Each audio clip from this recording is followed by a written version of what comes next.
എടാ കള്ളക്കണാരാ,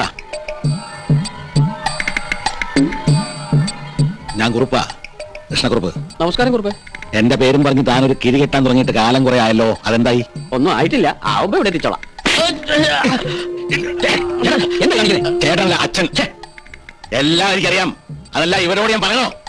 വിശ്വസിക്കില്ല, വിശ്വസിക്കില്ല, വിശ്വസിക്കില്ല. ഞാനിതൊരു കാലത്ത് വിശ്വസിക്കില്ല. ഒന്നും മനഃപൂർവ്വം അല്ല സാറേ, എന്താ സംഭവിക്കുന്നതെന്ന് ഞാൻ അറിയാറില്ല. സത്യം. പട്ടാപ്പകല് നാട്ടുകാരുടെ മുമ്പിൽ വെച്ച് പേപ്പട്ടിയെ പോലെ താൻ തല്ലിന്നാണ് കണാര മേശയുടെ പരാതി.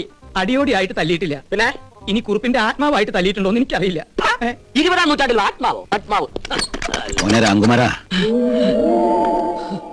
രാത്രി എന്നെ ലോക്കപ്പ് ഇടുകയാണെങ്കിൽ മോൻ എനിക്കൊരു കമ്പിളിപ്പുറപ്പ് തരണം. ഇതിനകത്ത് നല്ല തണുപ്പാ. നിനക്ക് ഓർമ്മയുണ്ടോന്ന് അറിയില്ല, പണ്ടൊരു ദിവസം ഗുരുവായൂരിന് വരുമ്പോ ഞാൻ നിന്റെ വീട്ടിൽ കയറി. അന്ന് നിന്റെ അമ്മ പുതയ്ക്കാൻ എനിക്ക് ചോന്നൊരു കമ്പിളി തന്നിരുന്നു. അതുപോലെ ഒന്നും തന്നാ മതി, ഞാനും അടിയോടിയും ഒരുമിച്ച് പുതച്ചോളാം.